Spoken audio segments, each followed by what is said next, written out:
안녕하세요, 헬로트레킹의 정우입니다. 오늘은 등산 배낭 피엘라벤 아비스코 프리루프트 35리터 리뷰를 준비했습니다. 등산을 조금 하시는 분들이라면 이 여우 마크 많이 보셨을 거예요. 브랜드 로고가 여우인 피엘라벤은 스웨덴 중부의 오빅이라는 작은 마을에서 아웃도어를 좋아하던 14살 스카우트 소년 아케 노르딘이 더 많은 짐을 넣고 오랫동안 편안하게 걸을 수 있는 배낭을 고민하다가 결국 직접 배낭을 제작하기로 결심합니다. 우드 프레임을 깎아 배낭에 연결하고 가죽 스트랩을 달아 그의 첫 트레킹 배낭을 만들었습니다. 이를 계기로 마침내 24살이 되던 1960년에 아케 노르딘은 피엘라벤을 설립하게 됩니다. 피엘라벤은 자연을 굉장히 중요시하는 기업인데요. 기업의 미션이 더 많은 사람들이 자연에서 시간을 보낼 수 있도록 돕고 영감을 주는 것이라고 합니다. 그래서 피엘라벤은 환경과 조화를 이룰 수 있는 친환경 소재를 사용하는 편인데요. 이 이야기는 진행을 하면서 조금 더 다루도록 하겠습니다. 그럼 본격적으로 피엘라벤 아비스코 프리루프트 35리터 배낭 리뷰 시작해보겠습니다. 첫 번째 참고사항은 배낭의 가장 기본적인 부분이죠. 소재입니다. 자연을 생각하는 브랜드답게 피엘라벤 아비스코 프리루프트는 재생 폴리에스터 65%와 오가닉 코튼 35%로 만들어진 G1000 에코 소재를 사용하고 있습니다. 사이드 포켓이나 배낭끈 그리고 배낭의 이음새 부분은 내구성이 우수한 500데니어 나일론 소재를 사용하고 있습니다. 이 정도 소재로 배낭을 제작했다면 충분한 내구성을 가지고 있다고 볼 수 있죠. 두 번째 참고사항은 배낭 포켓입니다. 물론 다른 배낭들과 비슷하게 포켓들이 있지만 조금 더 디테일하게 살펴보겠습니다. 첫 번째는 헤드 부분인데 헤드 위쪽과 안쪽에 각각 하나씩 포켓이 존재합니다. 상단 포켓은 공간이 있는 편이라 산행할 때 자주 사용하는 물품을 넣을 수 있습니다. 안쪽으로는 레인 커버를 걸 수 있는 클립이 들어있어서 분실 위험도를 낮춰줬습니다. 헤드 안쪽 포켓은 상단보다 여유 공간이 적은 편이지만 방수 원단으로 되어 있어서 비나 오염물질에 노출이 되면 안 되는 귀중품을 넣고 다니기 좋습니다. 두 번째는 사이드 포켓인데 나일론 소재로 상당히 두껍게 제작이 되어 있습니다. 특히 스트링을 이용해서 포켓의 크기 조절이 가능해서 저 같은 경우 삼각대같이 큰 물품을 넣을 때 찢겨질 걱정 없이 마음껏 넣을 수 있어서 좋았습니다. 세 번째는 전면부에 있는 포켓입니다. 전면부 포켓은 보통 여벌의 옷을 넣을 때 사용하게 되는데요.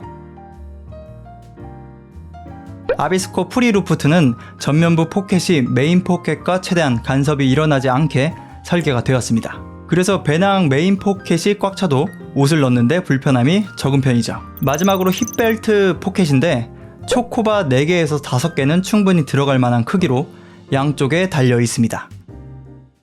저는 다른 건 몰라도 힙벨트 포켓은 산행 중 가장 많이 사용을 해서 이 부분은 정말 좋았습니다. 세 번째 참고사항은 전면 개방이 가능한 배낭입니다. 이 부분은 개인의 산행 스타일에 따라 호불호가 많이 갈리는 부분이라 생각하는데요. 저는 산행 중 메인 포켓에서 장비를 자주 넣고 빼야 하는 경우가 많아서 전면 개방이 안 되는 배낭을 사용할 때는 불편함이 많았습니다. 하지만 아비스코 프리루프트 배낭은 양쪽에 지퍼를 내리고 위에 벨크로를 열면 전면 개방이 되는 방식이라 배낭 맨 아래 짐을 꺼낼 때 편의성이 좋았습니다.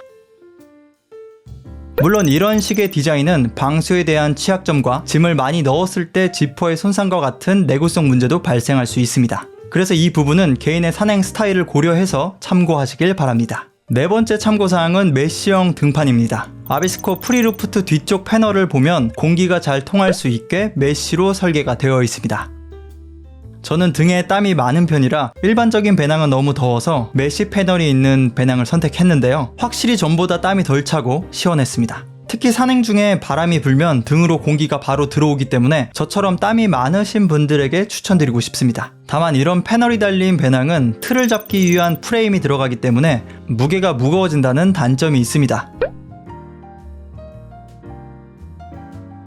또한 프레임이 배낭의 틀을 잡아주기 때문에 메인 포켓에 물건을 넣을 때 약간의 간섭을 받을 수 있습니다. 그리고 등과 배낭이 바로 밀착되는 것이 아니라 장시간 산행 시 불편함을 느낄 수도 있어요. 또한 오래 사용하다 보면 패널이 낡고 늘어짐 등이 생길 수 있습니다. 하지만 저는 조금 더 시원함을 위해 4가지를 포기했습니다. 이 부분은 개인의 산행 스타일을 고려해서 참고하시길 바랍니다. 다섯 번째 참고사항은 확장성입니다. 아비스코 프리루프트는 헤드 부분 뒤에 끈 길이를 늘리면 상단부의 수납을 확장할 수 있게 제작이 되었습니다. 이는 35리터 배낭을 마치 50리터급 배낭으로 업그레이드 해주는 느낌인데요. 물론 용량을 늘려서 넣을 경우 모양새가 좋지는 않습니다. 하지만 상황에 따라 용량을 늘릴 수 있는 확장성은 매우 유용하다고 생각합니다. 추가적으로 배낭 헤드를 살펴보면 양쪽에 확장성을 위한 스트랩 연결선이 있고요. 하단에는 침낭이나 물품을 연결할 수 있는 끈도 있습니다. 그리고 배낭 사이드에는 등산 스틱이나 기타 물품을 묶을 수 있는 스트링도 존재합니다.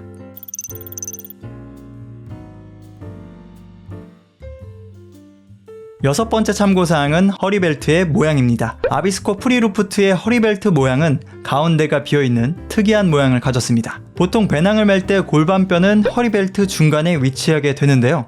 실제 막혀있는 허리벨트는 장시간 사용 시 골반뼈의 통증을 유발하기도 하는데, 이렇게 골반 부분이 오픈되어 있으면 산행 중 들어오는 벨트의 압력이나 마찰을 줄일 수가 있습니다. 정말 이 부분은 사용자의 입장을 잘 배려해서 만들어준 기능이라고 생각합니다. 그 외에도 체스트 클립에 깨알 같은 호루라기가 있어서 위급 시에 사용할 수 있고요. 구입 시 레인 커버도 포함이 되어 있습니다. 디자인은 뭔가 빈티지하면서 깔끔한 느낌이라 개인적으로 만족을 하는데, 주관적인 부분이라 개인이 판단하시길 바랍니다. 또한 쥐천 소재는 다른 소재들과 달리 왁스칠을 해서 발수 코팅을 해줘야 한다는 점도 참고하시길 바랍니다. 그럼 이 배낭 누구에게 추천하면 좋을까요? 땀이 많으시고 전천후 배낭을 찾는 분들에게 추천드립니다. 다른 배낭들에 비하면 무겁습니다. 하지만 통기성이 좋은 메쉬형 패널과 전면 개방을 할 수 있는 편의성, 그리고 용량을 늘릴 수 있는 확장성을 가진 배낭이라 전천후로 사용하기 좋은 배낭이라고 생각합니다. 다들 아시겠지만 30에서 35리터 배낭은 크다면 크고 작다면 작은 사이즈의 배낭입니다. 여기서 더 작으면 겨울에 사용하기 힘들고 더 커지면 여름에 사용하기 애매해집니다. 그래서 피엘라벤 아비스코 프리루프트는 무거운 것만 제외한다면 사계절 전천후로 사용할 수 있는 배낭이 아닐까 생각합니다. 오늘은 피엘라벤 아비스코 프리루프트 35리터 리뷰를 해봤는데요. 세상에 완벽한 제품은 없습니다. 그리고 완벽한 리뷰도 없죠. 한 사람의 작은 의견이라 생각해 주시고요. 구입 시 참고가 되셨다면 구독과 좋아요 부탁드리겠습니다.